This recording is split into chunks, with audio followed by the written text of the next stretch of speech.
इस झोपड़ी में 13 वर्षों से विद्यालय चल रहा है। वह आवाज हमने वहां से उठाई और मैं आपको बताता हूं कि आपकी आवाज, इस औराई से जो आवाज उठी, वह आवाज पटना के अधिकारियों के कान में इस प्रकार से गूंज मचा दी कि आज उस विद्यालय के भवन निर्माण के लिए यहाँ से प्रस्ताव तो गया है और शिक्षा विभाग के बड़े बड़े अधिकारियों ने प्रपोजल बनाकर बिहार राज्य शैक्षिक आधारभूत संरचना विकास निगम लिमिटेड को भेज दिया। जिस आत्मीयता के साथ और जिस विश्वास और विश्वसनीयता के साथ भावनात्मक रूप से जुड़ते हैं, वैसा भावनात्मक संबंध रखने वाले पूरे जिले में कहीं के लोग, मैं ये दावे के साथ आप देखेंगे कि औराई के लोग सबसे ज्यादा आज भी कंठी धारण करते हैं, इस क्षेत्र के लोग। और औराई के लिए निश्चित रूप से जब कोई बात होती है तो समस्याग्रस्त क्षेत्र की भी बात होती है, तो सबसे ज्यादा समस्याग्रस्त क्षेत्र औराई ही माना जाता है। जब बातें यहाँ आई हैं, जब मैं विधान पार्षद बना तो शपथ ग्रहण से पहले ही, हमारा शपथ ग्रहण तो हुआ है 3 जनवरी को, और इसके पहले ही मुझे यहाँ पर राम वृक्ष बेनीपुरी जी को याद करने के लिए, नमन करने के लिए उनके जयंती के अवसर पर मैं आया था। तो मैं गया एक विद्यालय में, और जब हमने देखा कि फूस के इस झोपड़ी में 13 वर्षों से विद्यालय चल रहा है, वह आवाज हमने वहां से उठाई और मैं आपको बताता हूं कि आपकी आवाज, इस औराई से जो आवाज उठी, वह आवाज पटना के अधिकारियों के कान में इस प्रकार से गूंज मचा दी कि आज उस विद्यालय के भवन निर्माण के लिए यहाँ से प्रस्ताव तो गया है और शिक्षा विभाग के बड़े बड़े अधिकारियों ने प्रपोजल बनाकर बिहार राज्य शैक्षिक आधारभूत संरचना विकास निगम लिमिटेड को भेज दिया, और मुझे लगता है कि वह पास भी हो गया है। इस साल मुझे लगता है कि जल्द से जल्द उस विद्यालय का भवन बन जाएगा। यह औराई में हम कदम रखे तो कम से कम यह काम हो गया तो उसका भवन बन जाएगा। मैं उसका पत्र भी आज सार्वजनिक कर दूंगा। और जब दिशा की बैठक चल रही थी, उस दिशा की बैठक में जब आप बोल रहे थे कि बसुआ के विद्यालय की बात हो रही थी, मैं बसुआ विद्यालय की बात में उठाया था। और जब मैं दिशा की बैठक में बैठा था तो आप जान लीजिए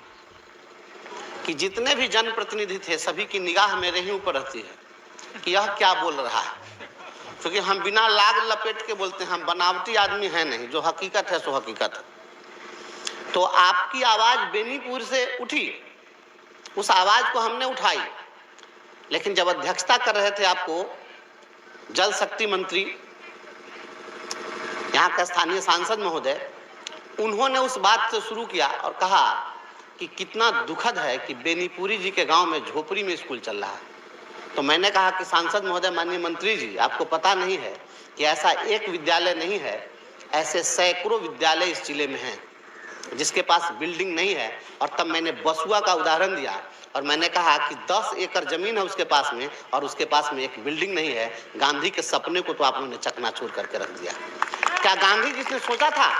कि हम जो स्कूल बनाने जा रहे हैं उस स्कूल का ऐसा दुर्दिन होगा कि बिहार में सुशासन की सरकार होगी और सुशासन की सरकार में एक विद्यालय, एक मकान के लिए, एक कमरे के लिए तरस रहा होगा। अगर ऐसा सपना, अगर आज़ादी के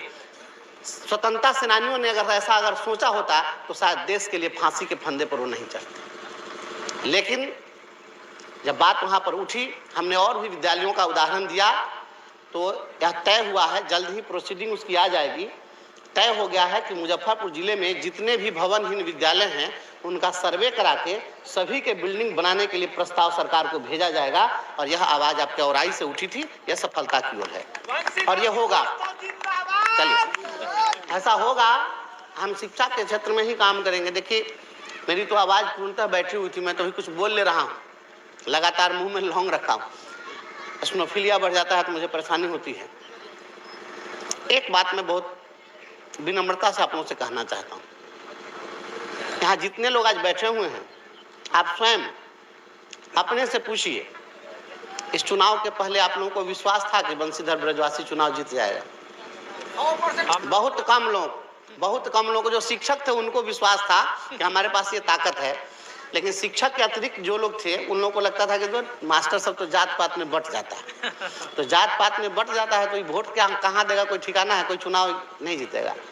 देखिए, दिक्कत यही बात है कि हम लोग अपने अंदर विश्वास पैदा नहीं कर पाते।